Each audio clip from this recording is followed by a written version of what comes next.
여러분 안녕하십니까? 빨간 상승의 맛 김영롱입니다. 네, 안녕하세요. 최인입니다. 오늘도 우리 시장 빨간 상승의 맛입니다.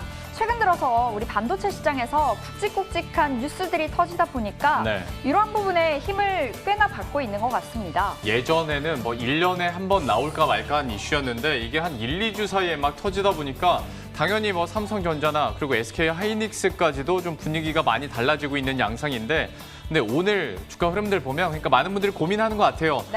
기존의 이런 성장주들도 잘 갈 것 같긴 하고 반도체 긍정적인 뉴스들이 있으니까 이것도 잘 갈 것 같기도 하고 고민이 많으실 것 같은데요. 그렇다고 언제까지 다 오를 수는 없잖아요.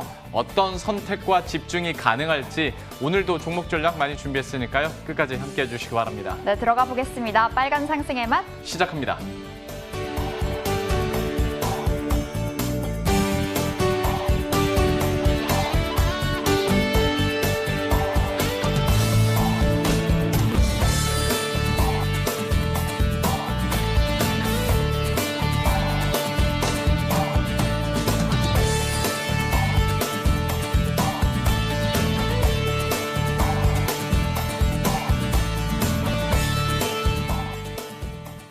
네, 이 시각 시장 상황 체크해 보겠습니다. 2시 5분이 넘어가는 현재 코스피는 2441포인트 선에서 가닥을 잡고 있습니다. 오늘 2440선에서 계속해서 가닥을 잡아가는 흐름이고요. 현재 0.5%의 상승 보여주면서 오늘 장에서 계속해서의 고점 부근의 움직임 이어가고 있습니다. 자, 코스닥 보겠습니다. 코스닥도 오늘 흐름이 좋습니다. 900선을 코앞에 둔 상황인데요. 현재는 899포인트를 가리키고 있습니다. 0.54%의 상승세 가져가고 있고요. 오늘 코스피 시장에서 외국인들이 매수에 나서주고 있는데요. 코스피 외국인들은 전기전자와 제조업을 중심으로 매수를 해주고 있습니다. 오늘 코스피에서 개인들도 사주고 있고요. 오늘 기관은 매도 랠리를 펼치고 있습니다. 자, 이 시각 시장 상황 체크인 해봤고요. 자, 이어서 막상막하 들어가 보도록 하겠습니다. 오늘 장에서 급등하고 있는 막상 종목들 확인해 보겠습니다. 자, 오늘 장에서 예스24가 개장 직후에 빠르게 상한가까지 올라가는 모습이었습니다. SK가스가 10%의 상승, 그리고 한국금융지주 14%, 대한유월 3%, 그리고 코엘패션까지 12% 가까운 상승을 기록하는 모습이었는데요. 자, 예스24 보겠습니다. 이 카카오뱅크가 이 장외 시장에서 시가총액 45조를 돌파했다라는 소식이 전해졌습니다. 이 카카오뱅크의 지분을 일부 소유를 하고 있는 예스24 스포트라이트를 받고 있는 모습인데 오늘 상한가까지 올라섰고요. 현재도 상한가 풀리지 않고 있습니다. 오늘 17,000원 선까지 올라섰습니다. 대한유화 보겠습니다. 이 2차전지 소재 업체로서 재평가가 기대된다라는 분석들 나와주고 있습니다. 증권사에서 목표가도 상향 조정하고 있는 상황인데요. 다만 오늘 장중 다시금 하락으로 등을 돌렸습니다. 현재는 1.2%대 하락세 보여주면서 16만 5천 원을 가져가고 있는 상황입니다. 자, 오늘 장에서 급락하고 있는 마카 종목들 보겠습니다. 자, 오늘 카카오게임즈가 9%까지 떨어지는 모습 보였습니다. 대림산업이 4%, 파크시스템스가 5%가 넘는 하락을 연출했고요.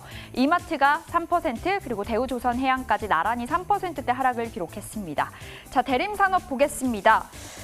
대림산업은 지주사 체제로서의 기업 분할을 결정했다라는 이 선언이 있었죠. 엿새째 이 소식의 하락을 이어가고 있는 흐름인데요. 현재 2.4%대 하락세 기록하면서 83,000원 선에서 등락을 이어가고 있습니다. 파크시스템스 보겠습니다. 3거래일 연속 전날까지 강한 상승을 보였지만 오늘 반락을 했습니다. 파크시스템스는 현재 구간 4.6%의 하락세에 기어가면서 7만 원 선을 벗어났습니다. 현재 68,400원을 가리키고 있습니다. 자, 오늘 막상막하 종목 중에서 어떤 종목이 좋을까요? 유진투자증권 챔피언스 라운지 서룡룡 차장 만나 뵙겠습니다. 차장님 안녕하세요. 네, 안녕하십니까? 네, 먼저 예스24 보겠습니다. 카카오뱅크 상장에 대한 기대로 이 한국금융지주뿐만 아니라 예스24도 강하게 상승을 해주고 있는데요. 지금 상한가예요. 상한가 풀리면 들어갈 수 있을까요? 네, 지금 예스24 말씀하신 것처럼 카카오뱅크 관련된 지분을 보유하고 있다는 부분 때문에 자산 가치가 부각이 되면서 좀 며칠 강하게 상승을 하고 있는 상황입니다. 특히나 최근에 SK바이오팜을 필두로 시작했던 지난주에 있었던 카카오게임즈까지 대여급의 신규 상장이 흥행을 하면서 차기작인 이제 카카오뱅크까지도 관심이 높아지고 있고 거기에 해당 지분을 가지고 있는 예스24 그리고 한국금융지주 관련된 기업들이 지금 신고가를 갱신하고 있는데 S24 오늘 상한가로 들어가서 잔량까지 쌓여 있는 상황이기 때문에 오늘 매수는 어려운 보이는 상황이긴 하지만 혹시나 장중에 풀리거나 내일 풀렸을 경우에는 추가적인 여력이 있어 보이는 상황이고요. 지금 IPO 시장 행위되면서 카카오뱅크가 장외 가격에서 약 12만 원 선으로 거래가 되고 있습니다. 시총을 평가해 본다라면 약 45조 원 정도 밸류에이션을 받고 있다라고 볼 수 있겠고요. S24가 여기에 지금 1.9% 지분을 가지고 있기 때문에 환산해 본다라면은 약 9천억 원 정도의 가치를 보유하고 있다. 하지만 지금 현재 S24의 시총이 2,900억으로 카카오뱅크 가지고 있는 것의 한 3분의 1밖에 회사 가치가 되지 않기 때문에 그 부분들로 인해서 추가적인 상승은 좀 열어도 되지 않을까 싶습니다. 물론 카카오뱅크 이런 IPO 시장에서 흥행이 감소한다라면은 11만 원으로 받고 있던 밸류가 뒷단으로 빠지겠지만은 아직까지는 며칠 동안 조금 더 유효한 전략이 되지 않을까 싶습니다. 네, 지금이 상한가여서 들어가진 못하지만 상한가 풀리면 이 접근 가능하다고 하시네요. 옙스24 이 접근 가능, 매수 가능 시그널 주셨습니다. 자, 이어서 대한유화 보겠습니다. 3분기 실적 기대된다라는 리포트 나와주면서 어제 52주 신고가를 기록을 했는데요. 오늘 장중에 하락으로 돌아섰습니다. 대한유화 어떻게 봐야 될까요?